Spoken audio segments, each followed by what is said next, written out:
5வது வருடம். 35 வருடங்களாக வெகு சீரும் சிறப்புமாக எல்லோரும் ஒற்றுமையாக இருந்து இந்த விழாவினை செவ்வனே நடத்தி கொண்டிருக்கின்ற புதுமாங்காடு கோகுல கிருஷ்ணா இளைஞரணி அந்த நண்பர்கள் சார்பிலே அன்பளிப்பாக வழங்கியது 250 ரூபாய் வழங்கியவர்கள் இன்னும் மென்மேலும் வளர்ந்து ஒற்றுமையில் சிறந்து கலையாத கல்வியும் குறையாத வயதுமோர் கவிடுவாராத நட்பும் கண்ணாத வளமையும் குன்றாத இளமையும் கழிப்பினில்லாத உடலும் சரியாத மனமும் அன்பு அகலாத மனைவியும் தவறாத சந்தானமும் தாழாத கீர்த்தியும் மாறாத வார்த்தையும் தடைமாறாத கொடையும் தொலையாத நிதியமும் கோணாத கோலும் ஒரு துன்பமில்லாத வாழ்வும் துரியரின் பாதத்தில் அன்பும் உதவி பெரிய தொண்டரோடு கொண்டு கண்டாய் அலையாடி அறிந்துகிடும் ஆயிரது அங்கையே ஆதிகடபோரின் வாழ்வு அமுதீசர் உருவாகும் அகலாத சுகபாணி அருள்வாமி அபிராமியே என்று ஆண்டவரையும் அம்பாளையும் பொற்பாதங்கள் தொட்டு பிரார்த்தனை செய்து கொண்டு மீண்டும் தொடர்கிறோம். அருமைனா முதல்ல ஒரு முக்கியமான விஷயத்தை சொல்லிடுறேன். எனக்கு மொத்தமே 20 நிமிஷம் சொல்லி கூப்பிட்டுருக்காரு. மற்றவங்க எல்லாம் பேச ஆரம்பிச்ச பிறகுதான் நடுவுல ஒரு வாட்டி ஆகவே எனக்கு ஆரம்பிக்கும் போதே ஆகவே சொல்லிதான் கூப்பிட்டுருக்காரு. சரிங்களா? அதனால உங்களுடைய கேள்விகளுக்கு மட்டும் நான் பதில சொல்லி இந்த இடத்துல அமரணும்னு ஆசைப்படுறேன். ஆயக்கலைகள் மொத்தம் 64 சொன்னாங்க. இதுல எல்லா கலைகளையும் எடுத்து பார்த்தீங்கன்னா எல்லாவற்றையும் சேர்த்தால்தான் உருவாகும். இசைங்கிறது 7 ஸ்வரங்களை சேர்த்தால்தான் உருவாகும். ஒரு கோலம் அது போடுறோம்னா புள்ளிகளோடு இணைத்தால்தான் ஒரு கோலம் உருவாகும். ஆனால் இந்த சிற்பக்கலை மட்டும்தான் கொஞ்சம் மாறுபாடுடையது. ஒரு சிற்பம் இருக்கு பாத்தீங்களா, அதில் ஒரு கல்லை எடுத்து அதில் உள்ள தேவையற்றதை எல்லாத்தையும் நீக்கினால்தான் ஒரு சிலை நமக்கு கிடைக்கும் இல்லையா? கோவில் விக்கிரகங்களா தங்கத்தை வச்சிருக்கலாம், வைரங்களை வச்சிருக்கலாம், ஏன் இரும்பல் கூட செய்த சிலைகளை வச்சிருக்கலாம். ஏன் தெரியுமா? கல்லால் செய்யப்பட்ட உருவங்களையே நாம் தெய்வங்களா வணங்குறோம். ஒரு சிற்பம் உருவாகும் போது ஒரு கல்லில் தேவையற்றதெல்லாம் நீக்கப்பட்டால் அந்த கல் கூட சிற்பமாக தெய்வமா மாறுது.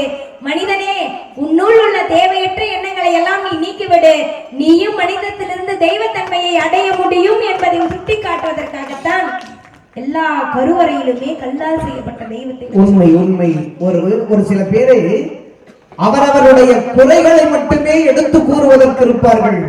ஒருத்தர் பார்த்தா, கடலே நீ உப்பா இல்லைன்னா எங்கன்னா போயிருப்பேன், எங்கேயோ போயிருப்பேன். காகமே நீ குயிலே நீ கருப்பா இல்லைன்னா எங்கேயோ போயிருப்பேன். மலரே நீ முள்ளா இல்லைன்னா நீ எங்கேயோ போயிருப்பேன்னு சொன்னா. இது மூணும் பார்த்துச்சு, அடே மனுஷா எங்க கிட்ட இருக்கிற குறைய மட்டுமே நீ பார்க்கலன்னா நீ எங்கேயோ போயிருப்பேன்னு சொன்னான். அந்த மாதிரி அடுத்தவருடைய குறைகளை மட்டுமே பார்த்து கொண்டிருக்கின்ற உலகத்தில் குறைகளை எல்லாம் அகற்றினால் நீயும் தெய்வமாகலாம் என்பதை சொல்லுவது சிற்பக்கலை, தெய்வக்கலை. அப்படிப்பட்ட தெய்வங்களை வணங்கி நாம் எல்லாம் உயர்ந்த ஆன்மாக்களாக மாறுவோம் என்று சொல்லுகிறார்கள். அதாவது மற்ற ஊர்களில் எல்லாம் மக்கள் வெள்ளத்தில் மட்டும்தான் பேச முடியும். இந்த ஊரில் தான் மழையாலே வெள்ளம் வந்தாலும் மக்கள் வெள்ளம் குறையாத ஊருனா இது புதுமாங்காடு மட்டும்தான் சொல்லி என்ன அருமையா ரசிக்கிறாங்கன்னா இந்த ஊர்ல எல்லாம் கை தட்டி ரசிக்கிறத பார்க்கும்போது அவ்வளவு ஆசையா இருக்கு. போன மாசம் ஒரு ஊர்ல பேச போயிருந்தேங்க. ஒரு அக்கா இதே மாதிரி கூட்டத்துல உட்கார்ந்து இருந்துச்சு. கையை கொண்டு வருது கொண்டு போகுது. நான் கேட்டேன், ஒண்ணு கையை தட்டு, இல்ல தட்டாம வச்சுக்க, என்ன கொண்டு போறேன். அது சொல்லு, அடியே உனக்கு கை தட்ட வந்தா நினைச்சியா நீ? டாக்டர் எக்ஸசைஸ் பண்ண சொல்லியிருக்காங்க கை வலி. அதான் இல்ல பட்டிமன்றம்ன்றது நான் எக்ஸசைஸ் பண்ற இடமா? இப்படி எல்லாம் இருக்கக்கூடியவர்கள் மத்தியில் மண்ணில் அமர்ந்து மழையிலும் மனித மழை கேட்கும் உங்க எல்லாருக்கும் நீங்களே ஒரு நல்ல கைத்தட்டல் கொடுங்க. இங்க என்ன பஞ்சாயத்து, ஆண்களா பெண்களா? அவ்வளவுதானே. ஒரு குடும்பத்தில் ஒரு ஆண்களோட சம்பாத்தியம் பெருசா இல்ல பெண்களோட பொறுப்பு பெருசான்னு கேக்குறேன். 1 லட்சம் ரூபாய் சம்பாதிக்கிறது பெரிய விஷயமா, அதை பத்திரமா பாதுகாக்கிறது பெரிய விஷயமா? பாதுகாக்கிறதான பெரிய விஷயம். முடிஞ்சு போச்சு, முடிஞ்சிச்சா? ஆமா. பாதுகாப்பே இல்லாம சம்பாதிச்சு என்ன பண்ண போறீங்க? காயத்ரி முடிஞ்சிச்சா? என்ன பேச்சு? ஒரு குழந்தைய கூப்பிட்டு கேளுங்க, உங்க வீட்டுல யார் நல்லா சாப்பிடுவாங்கன்னு கேளுங்க. மரப்பாறை மாடி கட்டி மாயவரம் ஏறு பூட்டி வயக்காட்ட உழுது போடு செல்லக்கண்ணு, பசுந்தழைய போட்டு பாடு பெரு செல்லக்கண்ணு. மரப்பாறை மாடி கட்டி மாயவரம் ஏறு பூட்டி வயக்காட்ட உழுது போடு செல்லக்கண்ணு, பசுந்தழைய போட்டு பாடு கண்ணே. பயிர நல்லா வளைய வச்சு மதுரங்கில வாழ வச்சு அறுத்து போடு களத்து கலத்து மேடி செல்லக்கண்ணே அறுத்து போடு கலத்து மேடி செல்லக்கண்ணே கொடியேத்தி வண்டியில பொள்ளாச்சி சந்தையில விருதுநகரிய வாரிக்கு செல்லக்கண்ணே அதை வித்து குற்றி பணத்தை என்னே செல்லக்கண்ணே. இந்த விருதுநகர் அந்த வரிக்கு அடுத்து அழகா எழுதிருப்பாரு பாருங்க பட்டுக்கோட்டையார், அதுதாங்க அங்க முக்கியம். சேர்த்த பணத்தை சிக்கனமா செலவு பண்ண பக்குவமா, சேர்த்த பணத்தை சிக்கனமா செலவு பண்ண பக்குவமா, அம்மா கையில கொடுத்து போட செல்லக்கண்ணே, உங்க அம்மா கையில கொடுத்து போட செல்லக்கண்ணே, அவங்க 600 ஆக்குவாங்க செல்லக்கண்ணே. 100 ரூபாய் சம்பாதிச்சாலும் அதை குடும்பத்துக்கு ஏற்ற பொறுப்பா மத்த பெண்களால தான் முடியும். அக்கா நான் அடிக்கடி எல்லாம் கேட்க மாட்டேன், நீ கையை தட்டி அதானே உண்மை. இந்த 500 1000 எல்லாம் செல்ல 600 ஆகிறது உண்மையா கை தட்டுறது உண்மையான்னு ரெண்டும் தான். அதாவது இந்த 500 1000 ரூபாய் நோட்டுகள் செல்லாதுன்னு சொல்லும் போதும் கொரோனா காலத்திலயும் தான் தெரிஞ்சது ஆண்களோட சம்பாத்தியமே இல்லாம பெண்களோட சாமர்த்தியத்தாலே குடும்பம் நடக்கணும். உங்களுக்கு சமைக்க தெரியுதா? உங்களுக்கு வடை சுட தெரியுதா? பாயாசம் வைக்க தெரியுதா? பாயசம் வைக்கிறீங்களே. நாங்க என்ன சொல்றோம், கல்யாணத்துக்கு முன்னாடி நாங்கெல்லாம் எப்படி தெரியுமா மாப்பிள்ளை கேட்டோம்? கேட்டீங்களா? சரி. இல்ல இவரெல்லாம் போய் பொண்ணு கேட்கும் போது நல்லா கேட்க மாட்டானா, கடைசியா தேடி அக்கா பொண்ணையே கட்டிட்டு வந்து உட்கார்ந்துருக்காரு இவர் இந்த பேச்சு. நாங்க தேடலமா, அது தானா கிடைச்சது. நான்லாம் கல்யாணத்துக்கு முன்னாடி எனக்கு எப்படிப்பட்ட மாப்பிள்ளை வேணும்னு கேட்கும் போது நான் எப்படி தெரியுமா கேட்பேன், கொஞ்சம் முஞ்சிய துக்காம காஞ்சிபுரம் பட்டு வாங்கி கொட்டு கண்ணுண்டே, ஆமா மாமா வாங்கி கொட்டு கண்ணுண்டே, ராத்திரி ஷோவுக்கு டூரின் டாக்ஸி கூட்டிட்டு போவணுண்டே, ஆமா மாமா கூட்டிட்டு போவணுண்டே, சமத்துல கல்வலுக்கு நீவிடே கட்டுக்கணும், சேவகாரி சுகுமணி ஆசனையும் கூட்டிடணும், மொத்தத்தில் கொண்டாட்டி நீ இல்லாம புள்ளடா அம்புடிக்கும்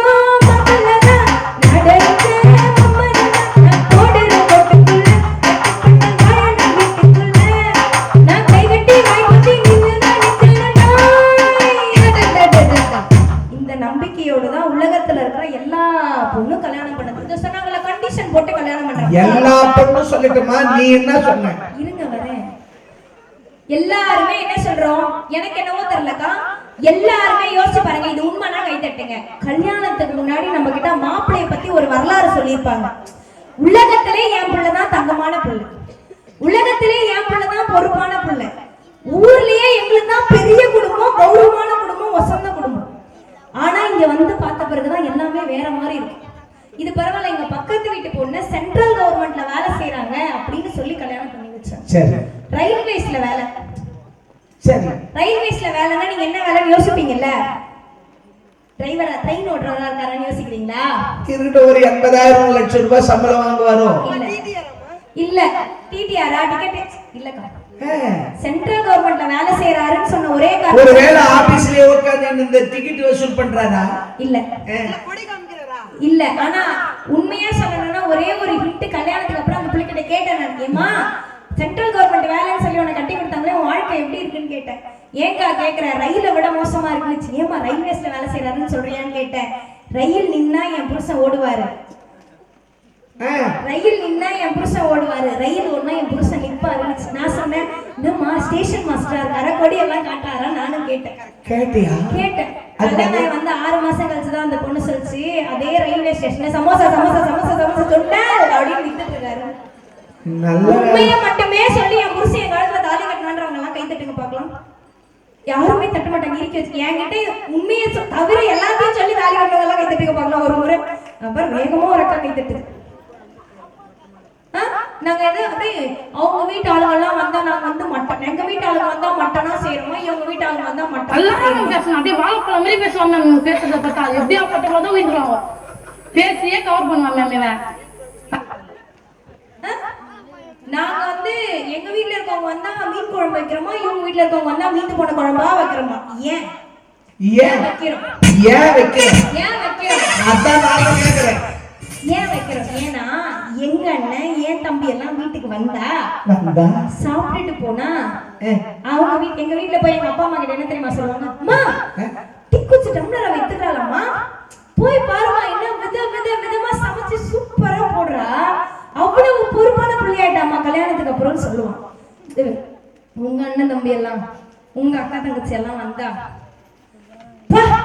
நம்ம வந்து அன்னைக்கு இத்தனை ஐட்டம் சமைக்கிறான்னா டெய்லி விதவிதமா தின்னு தின்னு தின்னு இவங்க அண்ணன் சம்பாதிக்கிறதுனா நமக்கு தான் தெரியும். அங்க கேட்டா சொல்லுவாங்க அவங்களுக்கு என்ன குறைன்னு. அதுக்கு தான் நாத்தனாவுக்கு சோறு போட மாட்டேன்றீங்களா?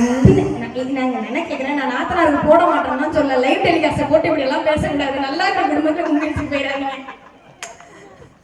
அப்போ நாங்க போட மாட்டோம்னா சொல்ல, இப்படி எல்லாம் புறம் பேசக்கூடிய குடும்பமா அவங்க வந்து நாங்க எப்படியா போடுவோம்?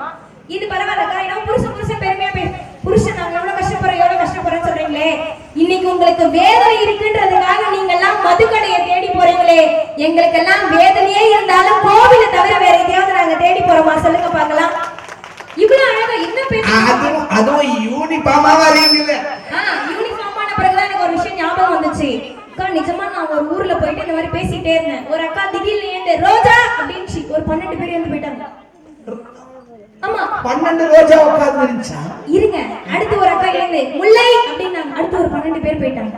இன்னும் கொஞ்ச நேரம் கழிச்சு ஒரு அக்கா மல்லிகைச்சு ஒரு 12 பேர் ஏந்து போயிட்டாங்க. நான் மல்லிகைக்கா அக்கா மல்லிகைக்கா நில்லு, அது என்ன ஒவ்வொருத்தரும் ஒரு பூ பேர் சொல்லி ஏந்து போறீங்கன்னு சொன்னேன். அதெல்லாம் மகளிர் குழு பேரு, நாங்க சொன்னா உடனே எங்க குழு ஆளுங்கெல்லாம் வந்துருவாங்க, அதனாலதான் நாங்க ஏந்து போறோம்னு சொல்லிச்சு. அது ஒருத்திங்க அவ பேரு இல்ல, மொத்தமா கூப்பிடும்போது அப்படிதான் கூப்பிடுவாங்க. என்ன எத்தனை விஷயங்கள் பேசுறீங்க நீங்க சொல்றீங்கல்ல, இவ்வளவுலாம் என் புருஷன் மாதிரி தங்கமான மனுஷன் எங்கேயுமே கிடைக்க மாட்டாங்க. ஆமா சரி, இப்ப நீங்க நிகழ்ச்சி முடிச்சுட்டு வீட்டுக்கு போறீங்க, வீட்டுக்கு போற, நீ போயிட்டு கதவை தட்டினாலோ காலிங் பெல் அடிச்சாலோ போன் பண்ணாலும் தானே மாமா வந்து கதவை தட்டுறாரு. உங்க வீட்டுல? எங்க வீட்டுல தரவே மாட்டாங்க. நாங்க அதாவது நாங்கெல்லாம் நிகழ்ச்சி முடிச்சுட்டு வீட்டுக்கு போறவங்க, இவங்க எல்லாம் எப்பயாவது ஒரு வாட்டி வீட்டுக்கு போய் அந்த வீட்டுல ரேஷன் கார்டுல பேருக்கு நின்றது காட்டுறதுக்கு போறவங்க. ஏற்கனவே 6 நாள் 48 நாள், இப்ப 20 நாள் ஆன இந்த வருஷத்துல 220 நாள் ஒரு நாள் கேப் இல்லாத நாங்க பாரதி சொல்லிருக்கோம். ஒரு நாள் கேப் இல்லாம 220 நாள் ஒவ்வொரு நாளும் 3 மணி நேரம் நான் தனி ஊர்ல எங்க தம்பி தனி ஊர்ல பேசிருக்கிறோம். உங்க ஊருக்கு தான் ஒண்ணா வந்திருக்கிறோம். உண்மைதான். அது மட்டும் இல்லாம அது ஒரு ராத்திரில வச்சதுனால தான் ஒண்ணா வந்தோம். இப்போ செஞ்சி பக்கத்துல நெகனூர் அப்படிங்கிற ஊர்ல மகாபாரத நகரம் இருக்கு. அங்க இன்னைக்கு பாஞ்சாலி அம்மன் திருக்கல்யாணம். நாளைக்கு நடக்க போற பாரதத்தை நாளைக்கு 2 மணிக்கு நம்ம ஊர் திருவிழா அப்படின்னு யூடியூப் சேனல் ஓபன் பண்ணீங்கன்னா இங்கிருந்து அந்த பாரத திருவிழாவை பார்க்கலாம். நம்ம ஊர் திருவிழா அப்படின்னு யூடியூப் ஆன் பண்ணீங்கன்னா அங்க நடக்கிற பாரத விழாவை நீங்க இங்கிருந்து நாளைக்கு இருந்து ஒரு 10 நாள் இருக்கு, அது வரைக்கும் நீங்க பாக்குறதுக்கு ஒரு வாய்ப்பு. ரம்யா ஸ்டுடியோ ஆரணின்னு போட்டீங்கன்னா ஏற்கனவே ஆரணியில சொன்ன 48 நாள் மகாபாரதத்தோடு இப்ப நம்ம ஊர்ல நடக்கிற இந்த பட்டிமன்ற நிகழ்ச்சியையும் நீங்க இன்னும் 10 வருஷம் கழிச்சு கூட பார்க்கிறதுக்கான ஒரு வாய்ப்பு ஏற்படுத்தி தந்திருக்கிறாங்க. மறுபடியும் அவங்களுக்கு நன்றியை சொல்லிக் கொள்ளுகிறோம். ரொம்ப நன்றி. நான் என்ன கேக்குறேன், நீங்க பொறுப்பு, நீங்க உழைப்பு பேசுறீங்களா, நீங்க சம்பாதித்து கொண்டு வந்தாலே ஒரு குடும்பம் நடந்துருமா? ஒரு பிள்ளை வீட்டுக்குள்ள போனா 1000 கேட்கும் அம்மாவை 1000 கேட்கும். ஆனா அந்த வீட்டுக்குள்ள அம்மா இல்லைன்னா அம்மா எங்கன்னு தானே கேட்கும். அதான ஒரு குடும்பத்தோட பொறுப்பு. இதெல்லாம் யாராலையும் மறுக்க முடியாது இல்லையா? எனக்கு ஒரு விஷயம் தெரியும். சொல்லுங்க. நாங்க வீட்டுக்கு போனா கதவு திறப்பாங்க, நீங்க வீட்டுக்கு போனா கதவு திறப்பாங்கன்னு சொன்னீங்க. நடுவுல நீங்க நாளைக்கு நம்ம திருவிழா சேனலுக்காக ரம்யா சேனல்ல விளம்பரப்படுத்துனீங்களே, நான் என்ன பண்ண முடியும்? அது இப்ப சொல்லுங்க. அடிக்கடி அவன் மனசை கிராஸ் பண்ணா ஒரு ஆனா ஃப்ளோவா போயிட்டு இருக்கல, ஊட பேச மறந்துட பார்த்தவ. கரெக்ட்டா இன்னைக்கு தான் டயலாக் போட்டுருக்கேன். உங்க வீட்லயே நீங்க போய் ஃபோன் பண்ணாலும் காலிங் பெல் வச்சா தானே கத்துறப்பாங்க. இந்த ஊர்ல கூட இருக்கட்டங்க, யாரா இருந்தாலும் ஊருக்கு போனீங்கன்னா அப்படி தானே கதை திறப்பீங்க. ஏன் புருஷன் அப்படி கிடையாது. நான் போய் கேட்டுக்கு வெளியே நிக்கும் போது கரெக்டா வந்து கதை திறப்பேன். ஆமா எப்படி? நானும் எனக்கு ரொம்ப நாளா இந்த சந்தேகம். ஒருவேளை 12 மணிக்கு போவியா? நீங்க நிகழ்ச்சி என்னைக்கு 12 மணிக்கு முடிச்சு வீட்டுக்கு வந்துக்கிறீங்க? எல்லா பேரும் தூங்கிடும், அப்புறம் தான் நாங்கெல்லாம் போவோம். நானும் ரொம்ப நாளா இந்த சந்தேகம் இருந்தேன். எப்படி மாமா நானும் ஒரு நிகழ்ச்சி முடிச்சுட்டு வந்து நிற்கும் போது கரெக்டா வந்து கதவை திறக்கிறேன். நான் உனக்கு ஃபோன் பண்ணல, காலிங் பெல் எடுக்கலன்னு கேட்டேன். விடுமா, அதெல்லாம் கேட்காத, மனசு கஷ்டப்படும். இல்ல மாமா, எனக்கு ரொம்ப பெருமையா இருக்கும். நான் நிறைய பேர் ஜெயந்தி அக்கா கிட்ட எல்லாம் சொல்லுவேன், நான் போனதையும் புருஷன் வந்து கதவை திறப்பேன். நீ எப்படி மாமான்னு. நம்ம பக்கத்து வீட்டுல நாய் இருக்குல்ல, அது பொதுவா ராத்திரில குலைக்கும். நீ வரன்னு வச்சுக்கேன், அப்பதான் அது ரொம்ப வேகமா குலைக்கும்னாரு. மனசு வலிச்சிருக்கும். முதல்ல இந்த வாயை அடக்கணும்னா அந்த நாயை கண்ட்ரோல் பண்ண சொல்லி டெய்லி 5 ரூபாய்க்கு பிஸ்கெட் பாக்கெட் வாங்கி போட்டேன். மறுபடியும் இதே மாதிரி கொஞ்ச நாள். அப்ப இனிமே சம்பளத்துல 5 ரூபாய் எக்ஸ்ட்ரா கொடுக்கணும். இல்ல, நீங்க 5000 கொடுத்தா நான் வேணாம் சொல்ல மாட்டேன், அது உங்க சௌகரியம். சரின்னுட்டு நான் அதுக்கப்புறம் என்ன பண்ண, கொஞ்ச நாள் இந்த நாய்க்கு கரெக்டா பிஸ்கெட் வாங்கி போட்டுட்டு கொஞ்ச நாள் கழிச்சு மறுபடியும் போனா நாய் குலைக்கல. ஆனாலும் என் புருஷன் வந்து கரெக்டா கதவை திறந்தார். ஏங்க, இப்பதான் நாய் குலைக்கல, நீ எப்படி இவ்வளவு கரெக்டா கதவை திறக்கிறேன்னு. அந்த நாய் கூட தெரிஞ்சிட்டு இருக்குது, இந்த நேரத்துல இந்த நாய் தான் வரும். இப்படி எங்களை குறை சொல்ற புருஷன் கூட தான் வந்து நாங்க எங்க வாழ்க்கையை வாழ்ந்துகிட்டு இருக்கோம்.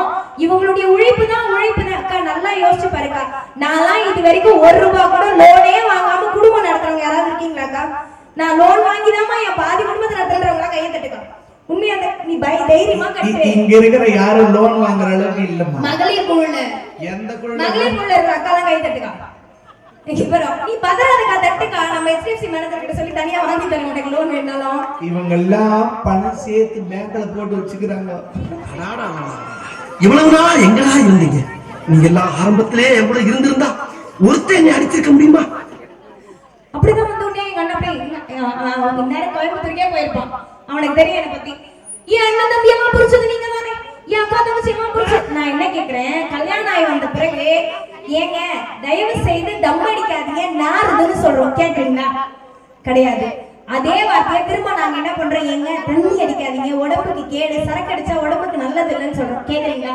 கேட்கறதே கிடையாது. கேக்குறீங்களான்னு என்ன பார்த்து கை நீட்டுற. ஆனா உங்க அப்பா அம்மாவை விட்டுட்டு நம்ம தனி கொடுத்துன்னு போயிடலான்னு சொன்ன உடனே மட்டும் ஏன் கேட்ற சூப்பரு. ஏன் கேட்கற மாதிரி சொல்றீங்க? சரி, நான் என்ன கேக்குறேன், ஆம்பளைங்க மட்டும் தான் சாதிக்கிறீங்களா? சரி, இந்த மேடையை போட்டது யாரு? ஆம்பளை. சரி, இந்த பந்தல் போட்டது யாரு? ஆம்பளை. ஆடியோ போட்டது யாரு? வெங்கடேஷ். கோயில் கட்டினது யாரு? ஆம்பளை. ஆம்பளைய உருவாக்குனது யாரு? ஒரு பொம்பளை தானே, தட்டுங்க கைய. அதாவது வாய்க்கு வந்தபடி எல்லாம் பேசப்பா, எதா இருந்தாலும் நியாயமா பேசணும் இல்லையா? ஏங்க ஆம்பளை உருவாக்குனது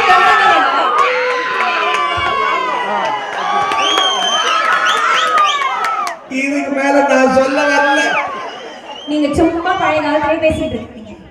பழைய காலத்திலே பேசிட்டு இருக்காங்க. பழைய காலம் வந்து ஆண்கள்லாம் தேவையில்லை. இல்லம்மா, ஊசி மூலம் குழந்தை பெற்றுக் கொள்ளலாம். ஊசி போறதுக்கு ஆம்பளை தான் போகணும்.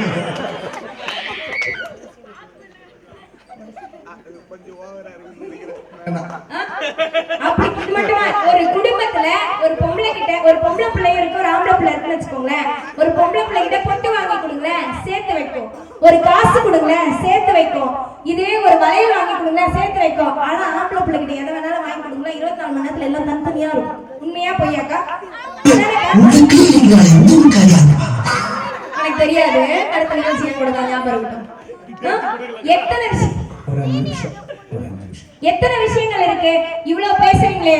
ஒரே ஒரு விஷயம் சொல்லவா, ஒரு பெண் என்பவள் ஒரு ஆணுக்கு கொடுக்கக்கூடிய கொடுமையான தண்டனை என்ன தெரியுங்களா? ஒரு பெண் என்பவள் ஆணுக்கு கொடுக்கக்கூடிய கொடுமையான தண்டனை அவனை விட்டு விட்டு முதலிலே இறந்து போவதுதாங்க.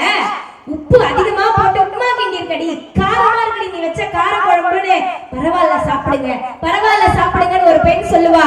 ஆனா அந்த பெண் என்றைக்கு இல்லாமல் போகிறாளோ, என்னைக்கு இல்லாமல் போகிறாளோ, அன்னைக்கே அந்த நிமிஷமே நீ சாப்பிட்டியான்னு கேட்க உங்களுக்கு எல்லாம் ஆள் இல்லாம போயிடுங்கிறதாங்க உண்மை.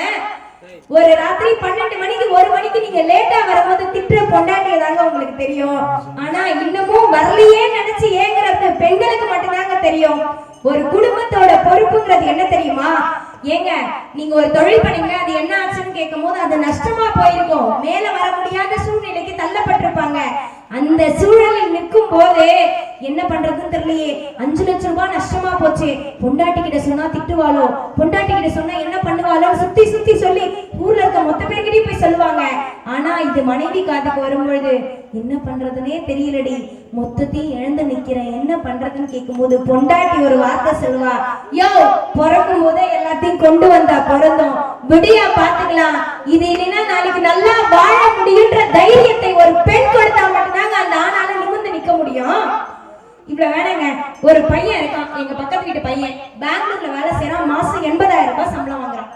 நல்ல பையன். பெங்களூர்ல அவன் ஒரு ரூம்ல தங்கி இருக்கான். அந்த ரூமோட வாடகை 20,000 ரூபாய். அதை எப்படி தெரியுமா, அவங்க அம்மா வந்து என்கிட்ட சொல்லுவாங்க, மா உனக்கு தெரியுமா என் பையனுக்கு பெங்களூர்ல வேலை கிடைச்சிச்சு, அவன் தங்கி இருக்கிற ரூமுக்கே வாடகை 20,000 ரூபாய் அப்படின்னு சொல்லுவாங்க. ஆனா அந்த பையனுக்கு கல்யாணம் ஆன பிறகு ஒரு 10,000 ரூபாய் வீட்டுல போயிருந்தா கூட என்ன தெரியுமா சொல்லுவாங்க, என் பிள்ளை கல்யாணம் பண்ணல, டபுள் பெட்ரூம்ல 10,000 ரூபாய் வாடகையில ஒரு வீடு பாத்துறேன்னு சொல்லுவாங்க. கல்யாணத்துக்கு முன்னாடி லட்சம் ரூபாய் கொட்டி கொடுத்தாலும் அது ரூம் தான். ஆனா கல்யாணத்துக்கு அப்புறம் 10,000 ரூபாய் 5,000 ரூபாய் இருந்தாலும் அது வீடு தானா. ஒரு வீட்டை உருவாக்க பெண்களால் தான் முடியும். ஆமா, அதுதானே உண்மை. இத ரூம் வாடகையும் வீட்டு வாடகையும் சொன்ன அம்மா புள்ள சம்பளம் எவ்வளவு வாங்குறான்னு சொல்லிச்சா? அதான் முதல்ல 80,000 சொல்லிட்டேன். தேனி உதாரணம் சொன்னாரே, பெண் தேனி கூட்டிலேயே இருக்கும், ஆண் தேனி தான் போய் தேனை சேகரிச்சுன்னு வரணும். சிங்கம் தெரியுமா? சிங்கம் இருக்குல்ல, சிங்கம், ஆண் சிங்கம் வேட்டைக்கு போகாது, பெண் சிங்கம் தான் வேட்டைக்கு போய் அந்த குடும்பத்தையே நிர்வாகிக்கொண்டா. பாருங்க, ஒரு குடும்பம்னாலே அது பெண் தாங்க. சாமி இல்லாம இருந்தா அது வெறும் கட்டடம்னு சொல்லுவாங்க, கோவில்னு சொல்ல மாட்டாங்க. ஒரு பெண் அந்த வீட்டுக்குள்ள இருந்தாதாங்க அதை குடும்பம்னே சொல்லுவாங்க. நிறைவா நான் இப்படி ஒரு கவிதையோட நிறைவு செய்ய ஆசைப்படுறேன். ஒரு இளமையில் ஒரு மனைவி இருக்கிறா, ஒரு 30-35 வயசு இருக்கும். அந்த பெண்ணுக்கு ஏதோ உடல் நலம் திடீர்னு முடியாம இறந்து போயிட்டா. அந்த வீட்டில் இருக்கக்கூடிய அந்த கணவன் ஒரு கவிதையா அவனுடைய வருத்தத்தை பதிவு செய்யறான். இதை கொஞ்சம் ஆழ்ந்து கேளுங்க. இதுதாங்க உண்மையில் ஒரு பொண்ணோட பொறுப்பு அப்படிங்கிறதுக்கு சான்று. பூ வாங்கி தரலன்னா புருஷனான்னு கேட்பேன், புடவை வாங்கி தரலன்னா கட்டினவனான்னு கேட்பேன், நகை வாங்கி தரலன்னா நீ எல்லாம் நல்லவனான்னு கேட்பேன், எங்கடி போயிட்டேன்னா எங்க போயிருவேன்னு சத்தமா கேட்பேன். ஊரெல்லாம் சேர்ந்து வந்தாலும் எனக்கே என் உறவையும் சுட்டி காட்டி சொல்லி நிப்பியே, இப்ப சொல்லாம போனது என்ன, கொஞ்சம் சொல்லடி என் பூங்குயிலே. ஊரெல்லாம் கூடி நிற்கும் பொழுது என்ன வசதியா நித்திக வச்சவளே, இப்ப நீ மட்டும் நித்திரையில் இந்த வீட்டுக்குள்ள படுத்து கிடப்பது என்ன தெரியலையே. என் பிள்ளைங்க குடிக்கிற பாலோட சூட்டளவு கூட எனக்கு தெரியாதே, என் பிள்ளைங்க குடிக்கிற பாலோட சூட்டளவு கூட எனக்கு தெரியாதே. உனக்கு சூடு வைக்க சொல்லி என் பிள்ளைய தயார்படுத்துற சோக கதையை எங்க சொல்ல. உன் அப்பா கொடுத்த ஒட்டஞ்ச முறுக்குக்கு ஊரையே கூட்டி வந்து நிப்பியே, உன் அப்பா கொடுக்கிற ஒட்டஞ்ச முறுக்குக்கு ஊரையே கூட்டி சொல்லி நிப்பியே. உன் அப்பா உனக்கு படைக்க வந்திருக்கானே, எந்த தசையில் வச்சு நான் படைக்க சொல்ல. காஞ்சி பட்டானாலும் காட்டன் புடவையானாலும் பீரோ பத்தியா இருந்தாலும் உன் அண்ணன் தம்பி கொடுப்பதுதான் சீருன்னு சிறப்பா சொல்லுவியே. உன் அண்ணன் தம்பி கோடி கொண்டு வந்திருக்கானே, எந்த கோடியில் நின்று நான் போட சொல்ல. கோடியில் நிக்கிற உறவசனம் எல்லாம் பூமாலை போட்டுட்டு கோடி துணியோட விலகி போய்விடுமே. என் தங்கமே, இனி இந்த வீட்டில் ராஜ்யம் செய்ய நான் யாரை வச்சு செஞ்சுப்பேன்? சிந்திச்சு பார்க்கையில சிந்தையெல்லாம் நின்னவளே, சிந்திச்சு பார்க்கையில சிந்தையெல்லாம் நின்னவளே, அடுத்து என்ன செய்வதென்று புரியாமல் தவிக்கிறேன்டி. மூளைக்கு மூளை உட்கார்ந்து அழுகிறேன்டி, என் மூளை நீதானு இப்பதான் எனக்கு புரியுதடி. என்ன நினைச்சாலும் ஏங்கி தவிச்சாலும், என்ன நினைச்சாலும் ஏங்கி தவிச்சாலும் நீ திரும்ப கிடைக்க மாட்டேன்னு எனக்கு தெரியும்டி. கல்லாலும் மண்ணாலும் தான் இந்த கட்டடம் நிக்குதுன்னு நினைச்சிருந்தேன் ராசாத்தி, கல்லாலும் மண்ணாலும் தான் இந்த கட்டடம் நிக்குதுன்னு நினைச்சிருந்தேன். உன்னாலதான் நின்றுதுன்னு இன்னைக்கு தாண்டி எனக்கு புரிஞ்சது. ஒருவேளை இதய நோய் வந்து நான் இறந்துட்டேன்னு சொன்னா யாரும் நம்பிராதீங்க. ஒருவேளை இதய நோய் வந்து நான் இறந்துட்டேன்னு சொன்னா யாரும் நம்பிராதீங்க. என் இதயமே இங்கு இறந்து போன பிறகு எனக்கு எப்படியடா இதய நோய் வரும்? நாளெல்லாம் போய்விடும், மாதம் அது உருண்டிடும். பிள்ளைங்க இருக்கு, ஒரு பொண்ணை கட்டிக்கன்னு ஊரு உறவு சொன்னாலும் என் மனசு மாறி நான் கட்டிக்கிட்டா வர்றவன் எனக்கு மனைவிதான், என் பிள்ளைங்களுக்கு தாயாகுமாடி. தங்கமே, இந்த சோக கதையை எந்த பக்கம் சொல்லி நான் முடிக்கணும் கண்ணீரோடு இந்த கவிதையை நிறைவு செய்யறான்னா, அதாவது நான் ஒரே ஒரு சின்ன விஷயம் கேட்கிறேன். ஒரு ஆணுக்கு திருமணம் ஆகுது, அந்த மனைவி இறந்துட்டான். ஒரு 6 மாசம் கழிச்சு அவனுக்கு ஒரு பொண்ணை பார்த்து கல்யாணம் பண்ணி வைக்கிறாங்க. அந்த பொண்ணு அந்த வீட்டுக்குள்ள வந்தோடனே இந்த முதல்ல ஒரு அக்கா இறந்தாங்க இல்லையா, அவங்க போட்டோவை மாட்டிட்டு, வாமா இதுதான் உங்க அக்கா, தொட்டு கும்பிட்டுக்கிறேன். அவங்களும் அப்படியே யோசிக்காம தொட்டு கும்பிட்டுக்குவாங்க. மா இதான் உங்க அக்கா கட்டின புடவை, இனிமே உன் புடவை, இந்த கட்டிக்க அப்படின்னா அதுவும் கட்டிக்கும். இதெல்லாம் உங்க அக்காவோட நகை, நீ போட்டுக்கன்னா சரின்னு. இது ரெண்டும் உங்க அக்கா பெத்த பிள்ளைங்க, இனி உன் பிள்ளைங்கன்னா சரின்னு அந்த பிள்ளை ஏத்துக்கும். இதை இந்த சமுதாயமும் ஏத்துக்கும். கொஞ்சம் மாறுதலா தவறா இருந்தா மன்னிச்சுக்கோங்க. ஒரு ஆண் இறந்து ஒரு பெண் ஒருத்தரை போய் கல்யாணம் பண்ணி கூட்டிட்டு வந்து, டேய் இதான் உங்க அண்ணன், தொட்டு கும்பிட்டுக்க. தொட்டு கும்பிடுவாங்களா?